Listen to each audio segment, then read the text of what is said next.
Hi guys, it's Wednesday night again at 8:30. I'm Dr. Kelly and thanks so much for joining me tonight.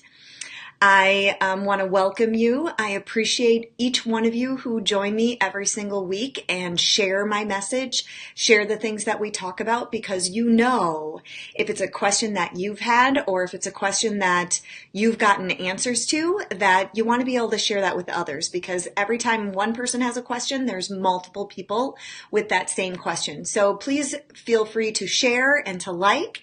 And hi Janelle, thanks so much for coming. I have to tell you guys that, wow, did it get dark early tonight. And I started my bedtime routine a little bit earlier than normal because it was so dark and storms were coming in. Hey, Michelle. Hey, Lisa. Thanks for joining, guys. And hey, Dr. Kelvy. Hi, Wendy. Thanks, everybody, for joining. I so much appreciate you being here. I was just starting to say that it's dark so early as we're heading into the fall, right? So I'm starting my bedtime routine. I got our chickens put to bed.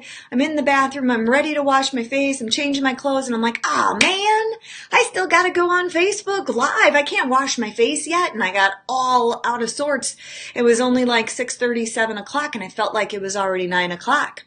And so tonight, as we're talking, if you hear a lot of rumbling on the video, it's because you're probably going to see some lightning as well through that window reflection, and you can see it reflecting a little bit on my blackboard too. Sorry about that. I'm trying to get decreased reflection, but it's really hard. Hey Lisa, hey Janelle, hey Tim, Sarah, Cassandra, hi Tiffany. Thanks so much for joining. And Kara, thanks so much. Happy to have you guys here. So, besides the thunder and lightning going on tonight, this was a question that I get quite often when I'm working with patients, and it's about food. And so all of you who are joining, hey Bev, I was actually going to use a little example that you've talked with me about food and how important food is, right? So a lot of you online already know that, and I'm hopefully going to answer a few questions for you tonight, but the most thing that I want to do is empower you, okay? There are a ton of different diets out there, and I want you to learn a lifestyle. I want you to get inflammation out of your body. I want you to learn how to recognize when you eat something and it makes you inflamed. So that's what this video is starting with and going to talk to you about. So one example that just drives this home is a woman who is listening tonight, and she's a friend of mine as well. I've worked with her in the past, and she's suffered from a lot of pain with fibromyalgia. So as we're talking about autoimmune, there are 100 different diagnoses that you can have that are considered autoimmune. Okay, so food plays a role across the board. This particular woman used to describe to me that she had 9-inch nails going up her heels every time she took a step. It forced her to retire early because she had so much pain. She needed to be on her feet for her job. And I saw her just recently, and it was so good to see you too. She's doing quite well, okay? And at least from that pain perspective, when we first started changing her foods, when she got food allergies tested, I'm going to talk a little bit about that, her pain immediately went down. Within a month, the next time I saw her, she told me those 9-inch spikes were down to 3 inches. That's dramatic right there. All of you suffering with fibromyalgia pain, there is no doubt that you have real pain. Hey Shayna. Hi Danny. So you have to start doing things that will decrease that threshold in your body. So many times in fibromyalgia, pain medications don't work. They don't take it all away. They just get you all drugged up. And so now even this particular woman doesn't describe those spikes up her feet anymore, up her heels every time she steps. Does she know when she eats poorly? You bet she does. She knows very clearly when she doesn't eat well, she doesn't feel well. So let's talk a little bit more about that on the screen that I have right here behind me. Okay, so what should we eat when we're suffering from an autoimmune disease? First thing that you need to realize and ask yourself is, are you on a SAD diet? A lot of people are on a SAD diet. SAD stands for Standard American Diet. You're eating crap all the time, junk food all the time, carbs all the time, sugar, sugar, sugar, sugar, alcohol all the time, okay? And super inflammatory foods. All these things make you have pain. They contribute to your autoimmune disease. They flare it up, okay? So that's the first thing you need to recognize.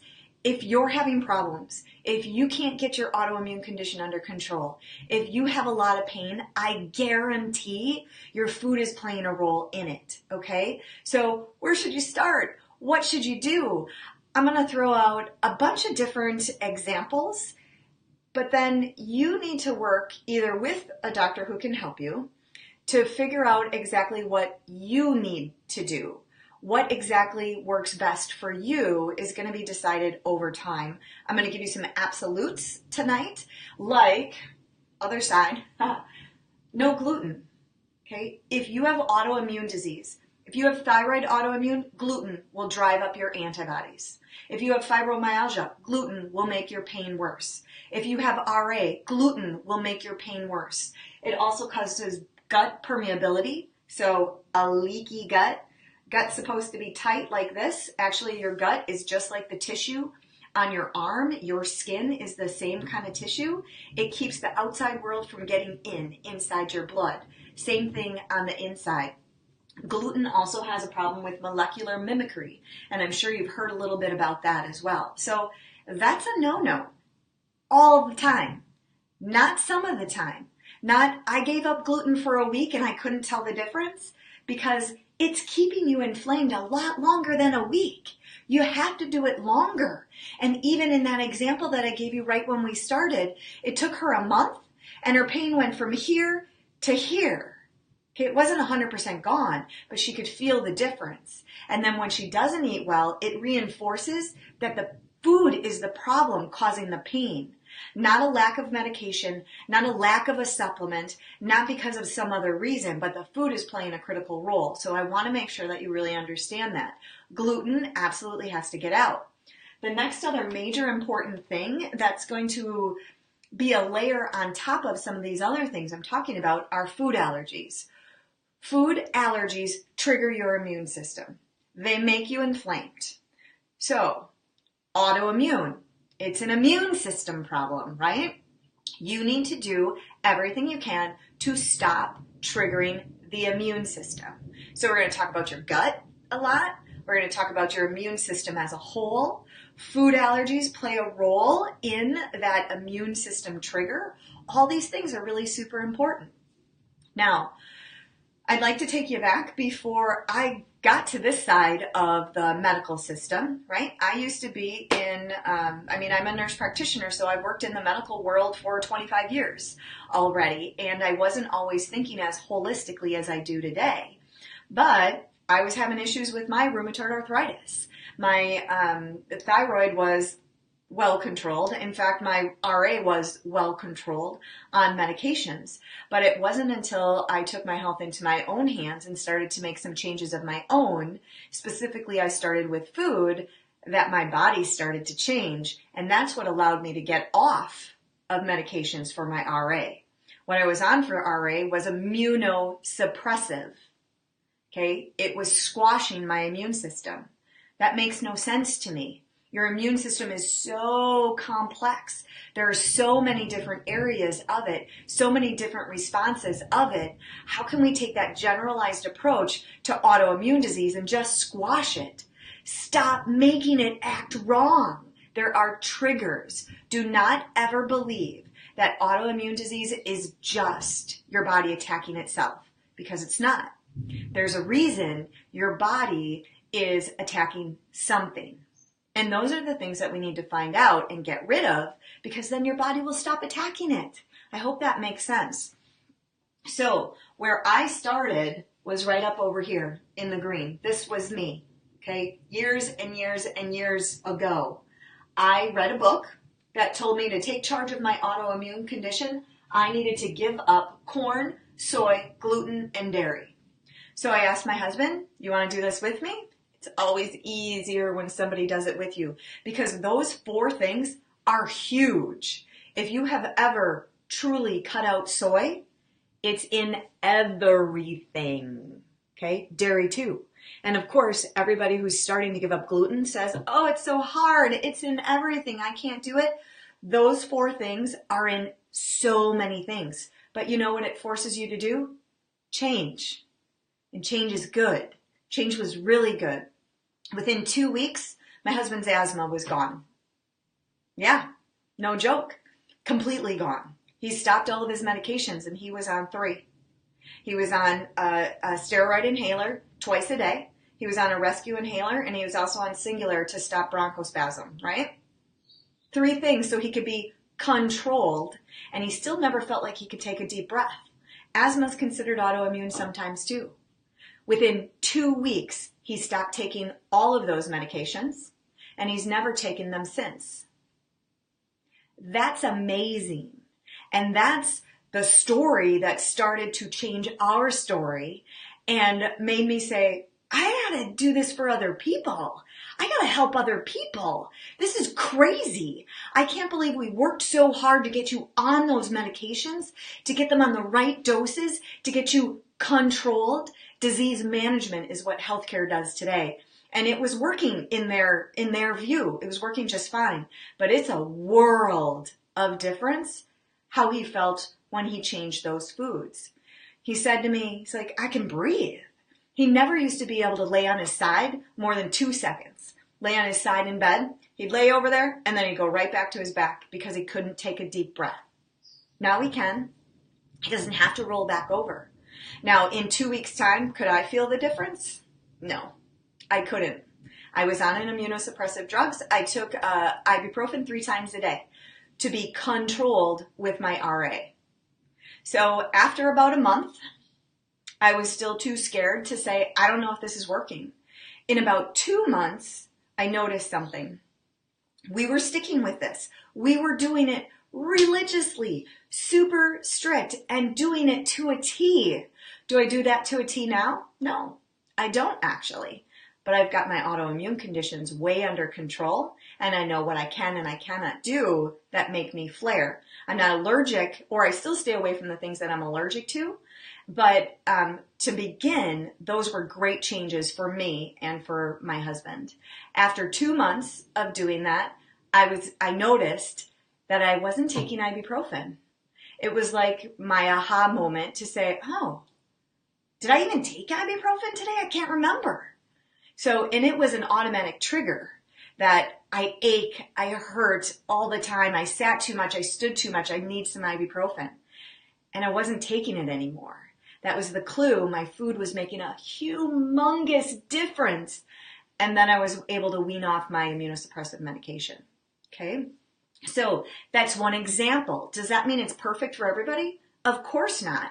But when you're looking for something to start, that's a great place to start. So other things that I have behind me, there is, I'm sorry I keep turning the wrong way, it's so confusing. There's an Autoimmune Protocol. Okay, some of you have heard of it. I know some of you have talked to me about it. If you want to look it up exactly, all you have to do is Google Autoimmune Protocol and you're going to find it. Here is an example of what it looks like. And this page tells you all of the foods you can eat. And as you saw, this page is completely full. There's tons of things on here. Cuts out all that crap though. Sure does. Okay, so what's the purpose of going on an autoimmune diet? To decrease inflammation. It helps to heal the gut mucosa. Okay, what does that mean? It means the tissues inside your gut. It helps them to heal. What on earth does that have to do with autoimmune disease? Well, the GALT, G-A-L-T, is about 80%, give or take. Different references will give it a different percentage, but usually between 80 and 90% immune system is in the lining of your gut. That's your first defense when you eat something. Your immune system is right there. So if it's always inflamed, if it's always leaky, you're never going to heal your immune system. So it's really important to do that. And the autoimmune diet is directed at that. And it's also directed at healing your immune system.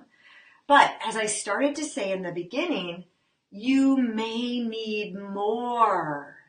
You may need more, like food allergens, or maybe you've got infections in your gut. Just because you changed your food, you're not going to clear out an infection. It can be a bacterial imbalance. It can be a yeast problem. It can be parasites. The very first time I did a stool test, I had a parasite. Now, it was not a great big parasite tapeworm type thing like on Snatched. I think that's the name of the movie with Goldie Hawn and Amy Plummer, where they were somewhere and she had this humongous parasite. Not like that. Microscopic parasites. Sometimes they're hard to find, but I had one and I needed to get rid of that to help my gut to get under better control. Okay? So those are really important things. Your diet is super important. Okay? But there are always other things that you need to do too. So I don't want you to think that this is all inclusive. So the question that prompted me to talk about it and to lay out a few things up here for you was actually a patient of mine who said, what about cruciferous vegetables? I mean, I know, I've read it, I've been told she has a thyroid issue that I can't eat any cruciferous vegetables. And I said, what? You've been told wrong. That's not right. Whoever is saying that because you have autoimmune disease or because you have thyroid autoimmune disease, do you have to 100% stay away from cruciferous vegetables? Absolutely not. And whoever you are reading or listening to that says that, they don't know how to take care of that issue with the food.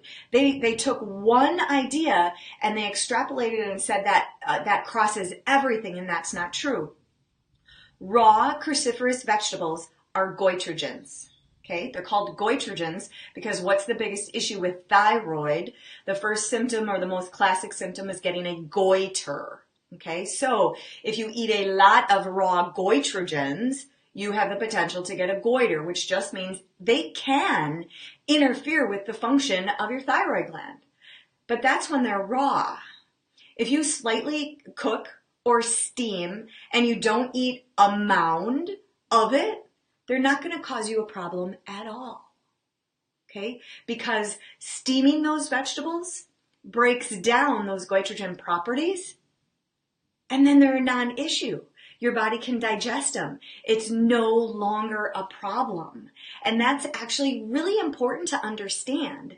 So keep going out there and finding good information, but that one is one that is a myth and it's wrong. And that person, whoever is saying that, doesn't understand completely what happens to that food and how it actually can interfere with your thyroid. So it is true that cruciferous vegetables can interfere, but two things have to be happening. You got to eat a ton of them, and you also have to be eating all of them raw.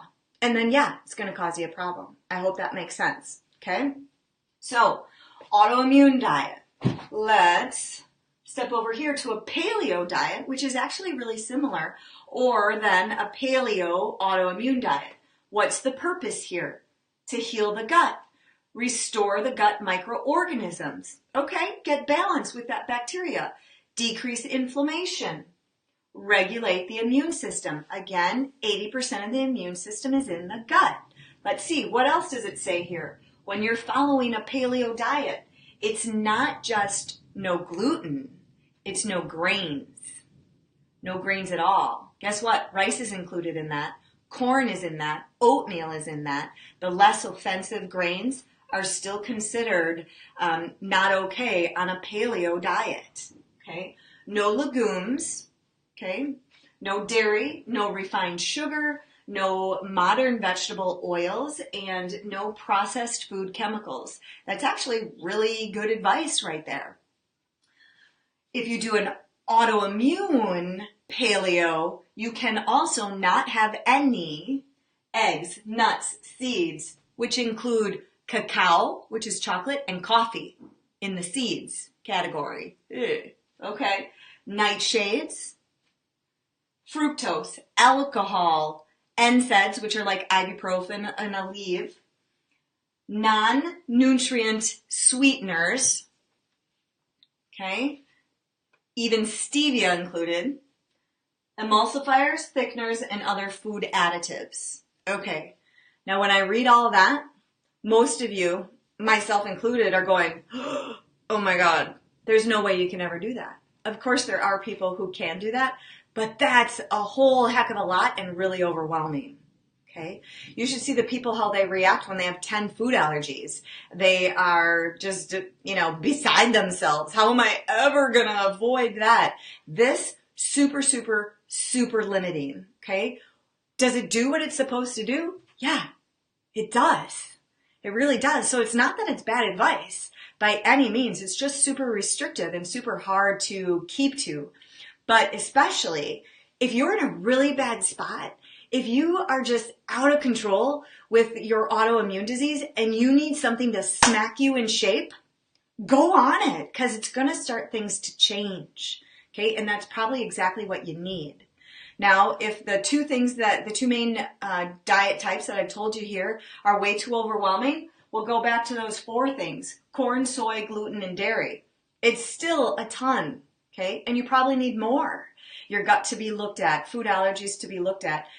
But you have to start. You have to start somewhere, and you have to start to see changes as well, right?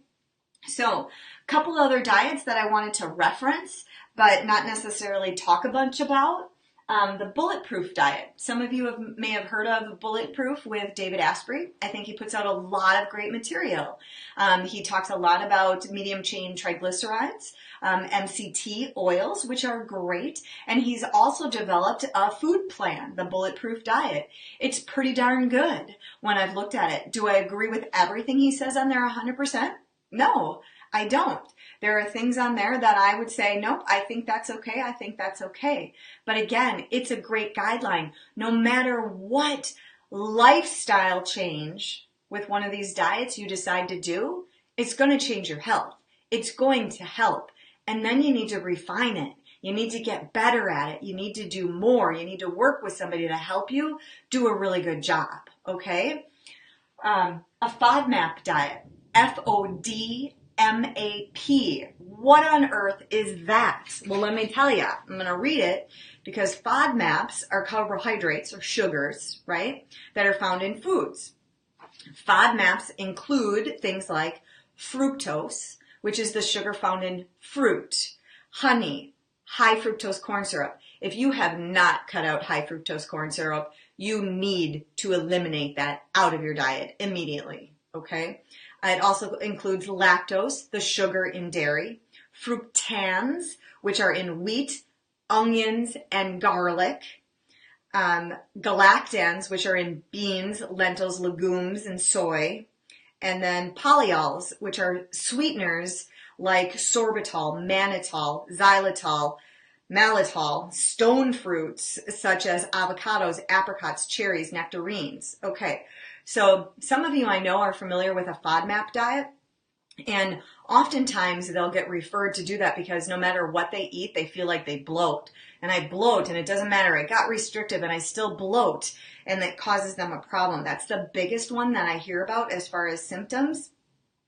And these types of foods are really osmotic, so it actually pulls water into the intestinal tract and then doesn't let you digest your foods, and you get all this gas. Okay, so sometimes that's really helpful for people, or one extra step that somebody needs to take because they've cleaned it up, but they're still so bloated. They probably also need to work more on decreasing that inflammation, improve their digestion with aloe or with digestive enzymes, maybe even some betaine to help your gut digest better. But maybe for a temporary period of time, they also need to cut out some of those FODMAP foods. So if that's something that interests you, look it up. You will easily find, this is from Stanford Hospital and Clinics that has a really nice description of a low FODMAP diet. Okay, so you're hopefully getting the idea that I gave you no 100% absolutes except for the gluten and the food allergies. Okay, those are big no-nos. Everything else is a gray line. The more restrictive you get, at least in the beginning, the faster and the better things will change. So these are good diets. They definitely are. They're just really hard sometimes. Okay, let's see. What else have we got up here? I think I covered most on this side of the board, except on the bottom here it says to do an elimination diet. I don't believe in elimination diets. I just don't. You know why? Because when people do an elimination diet, they eliminate the common things and not the things that are really causing them a problem. It's so hard to figure out. Last week, a person had carrots on her list. How on earth would she have ever found out she was having a problem with carrots? She wouldn't have known because it didn't make her bloat, but it was affecting her immune system. Okay, and we figured that out by testing her. So an elimination diet takes out common things, and if you've done that, you may have noticed that you improved, and that's good. But I'll tell you that it always misses stuff because you don't cut out a lot of those vegetables or legumes and other proteins and things that may also be causing you a problem, and you have no idea because in an elimination diet, they don't tell you to do that. Okay? Another common diet that I talk to people a lot about, or actually I talk to them about it because they're coming into me already being told they should do this, and it's eat for your blood type diet. So most of the people who are eating for their blood type, again, when they first started eating for an A blood type, hey Lisa, hi Joanne, and changed their diet, they noticed an improvement. And that's fantastic. That's great. That is a step in the right direction, and that's awesome. But let me ask you this question. My friend Lisa, who I just see joined on, let's say her and I are both type A. Are she and I the same? We're not. I'm blonde. She's brunette. Okay. She's tall and skinny her whole life. I'm a little bit shorter, always been a little bit more on the athletic side. I'm not going to call myself chunky. Okay. So always weighed more than her. We have very different body styles, very different personalities. We are very different, but we could have the same blood type. So knowing that, do you really think she and I should eat exactly the same? That doesn't make sense to me. Because no matter if we have the same blood type, we are not the same person. We have different things in our environment. We're different now than we were growing up and going to high school together. Okay, so there are many, many other things that play a role that we need to put on as another layer. So when somebody comes to me and they've been following a Eat for Your Blood Type diet, do I tell them to stop? No. If they had good results, if they like doing that, fantastic. Keep going.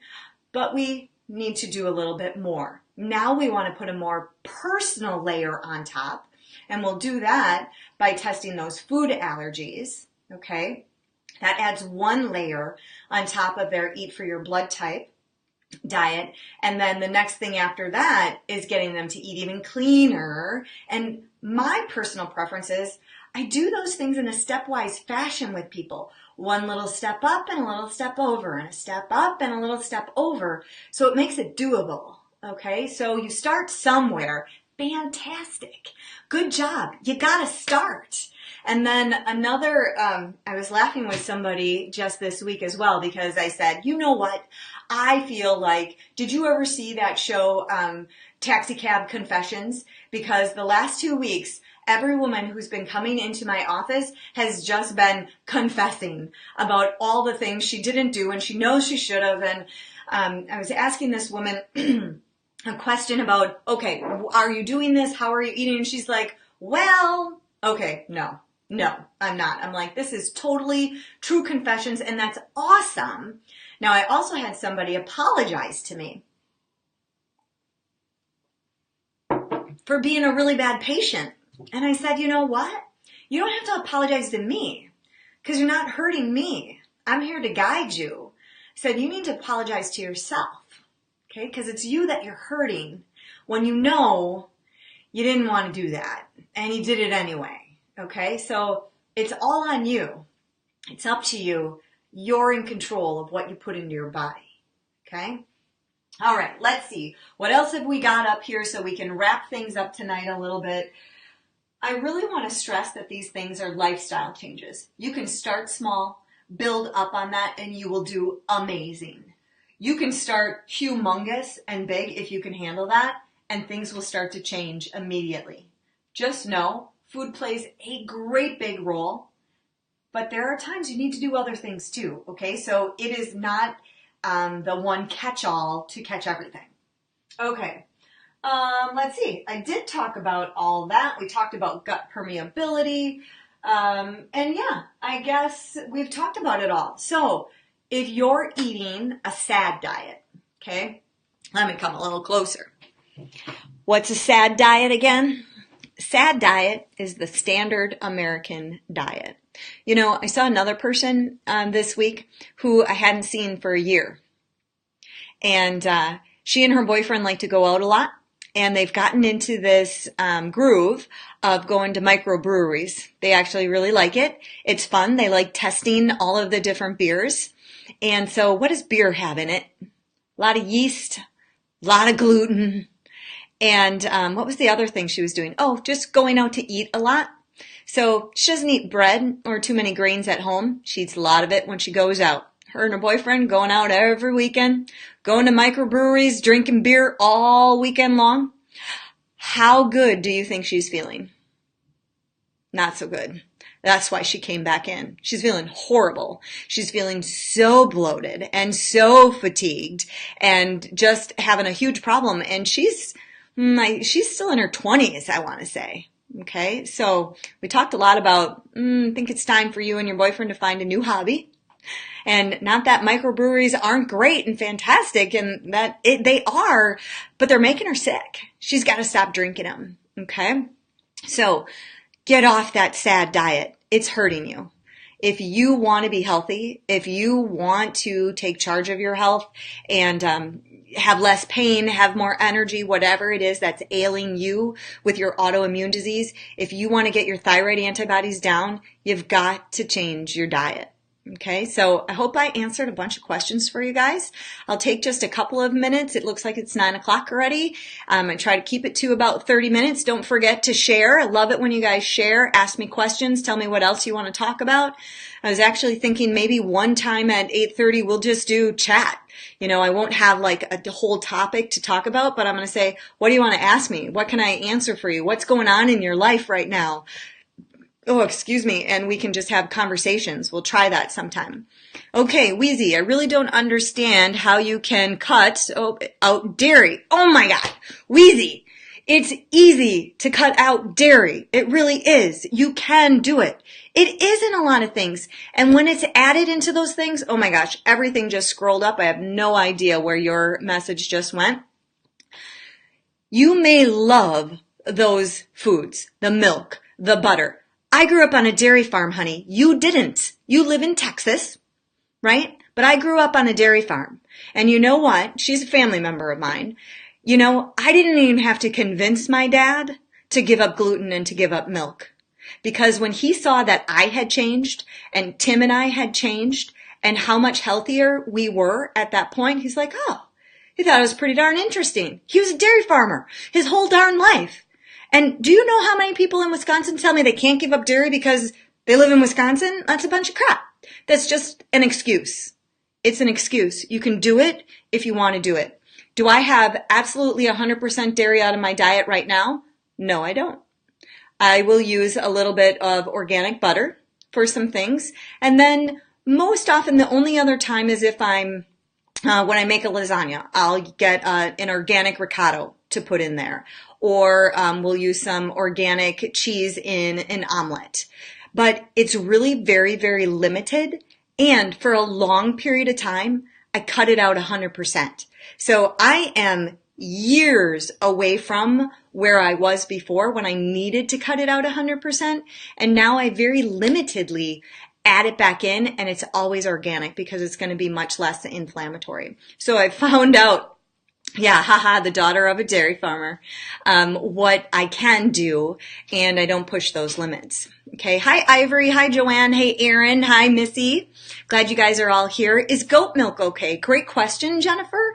And yeah, it can be if you're not allergic to it. So when we test food allergies, I do actually find that a lot of people are allergic to goat milk too. But otherwise, when I actually do buy goat yogurt, and I like to put some fresh fruits on the top of that. So I'll cycle through that, once a month, something like that. It's definitely much more tart. And they can ruin that goat yogurt by putting a whole bunch of sugar in there, so it tastes really, really good. So you can get a nice vanilla flavor or even, other flavors in there, and they've just poured a ton of sugar. So then it's not good for you anymore. You don't want all that sugar, but you can get plain goat yogurt, so that if you want that creamy consistency, that's fantastic. And I just put fruit with it so it doesn't taste so tart. Another good substitute for those of you who have been used to or like to have a yogurt in the morning, I used to do a lot of, when I didn't do any dairy whatsoever, chia seeds and a milk alternative. So my preferred one when I make this chia pudding is hemp milk, and I'd put 2 tablespoons of chia seeds, and then I'd fill my container with just a 2-cup little dish with hemp milk, and I'd stir it up a couple of times, put it in the refrigerator overnight, and then the next day when I mix it up, it's just like yogurt. Not a ton of flavor, but again, I'd put some fresh berries with it, and then it was just like eating yogurt. So, guys, I am going to cut us off in just a minute or two. I'm going to try to answer another couple of questions live. Otherwise, I'll go back later and I'll answer some of your questions too, okay? Thanks, Ivory. I'm glad you like the topics. Thoughts on almond milk? Almond milk's fine. Any one of the alternative milks are fine. I'll tell you they're not perfect because they're processed. So it's, you got to make milk out of an almond. Think about that. It takes a few steps. So they do add some things in there that aren't that great. You can make your own almond milk, which will be almonds and water. You can make your own hemp milk, which will be hemp seeds and water and maybe a little bit of oil. We did that for a while. It separates really easy, but you can do it. And then you're not getting any of that processed crap. So it's definitely better than the dairy, but it's still not perfect because it is a processed thing. So great question. Oh, the other thing that I'll tell you about the almond milk is that most people, I don't know why, go to almond milk first. And then by the time I see them and test their food allergies, they're all allergic to almonds. So very classic that I see that. Goat feta, okay, absolutely. Good job, Joanne, that'd be fine. Thoughts on almond milk, I got that. Love the topics, awesome. Thank you for the feedback, I appreciate that. Let's see. Hey, Tanya, hi, Nikki. Great info. Thank you. Appreciate that. Hey, Stacia. Nice to see you. What is a healthy alcohol beverage? Christy asks. That's a good question. Okay. So if I give you the best advice, it would be no alcohol beverage. Okay. Then it depends what your, most important thing is to avoid. Okay. I don't do wheat, so I don't do any beers anymore. And I used to like beer. And then I switched to a gluten-free beer, right? That's made out of a sorghum instead of wheat or one of those big glutens. And then even after a while of that, I've completely lost my taste for beer. Okay. So that's a personal preference. Alcohol can always be damaging to you, so it's really hard for me to give you a good recommendation. But if you're allergic to anything that it's made out of, let's take vodka. It's made from potato or made from corn. All right, so that would eliminate those, right? A lot of people are allergic to yeast, so that eliminates beer and wines. Okay, so I don't have a good answer for you, but if you want to have some type of alcohol, you better make sure you're not allergic to it, and then it's not going to make you flare. And then my best advice will be to not really have more than one. So that's the best thing I can tell you. Nikki's waiting for her food allergy waiting for my food allergy results is like waiting for Christmas morning, she says. Fantastic, Nikki. Thanks for sharing. Hi, Julie and Jennifer. Nice to see you here. Ah, my friend Lisa, thank you, she says. I developed a life-threatening gluten allergy. Your videos are very informational. I appreciate you. Thank you so much, and I miss you. All right. Okay. All right, guys. I'm seeing a bunch of thumbs up and faces and things, and I appreciate that. Thanks for joining me tonight. It's 10 after 9 already, so we're going to cut it off. Remember to join me next week, 8:30. If there's something pressing that you want me to talk about, let me know. Maybe we'll have just conversations next week. That might be, unless something really exciting comes up that somebody wants to talk about or I want to talk about. I'll scroll through and see if there are any other questions that I need to answer. And I want you guys to sleep good and have a good night, okay?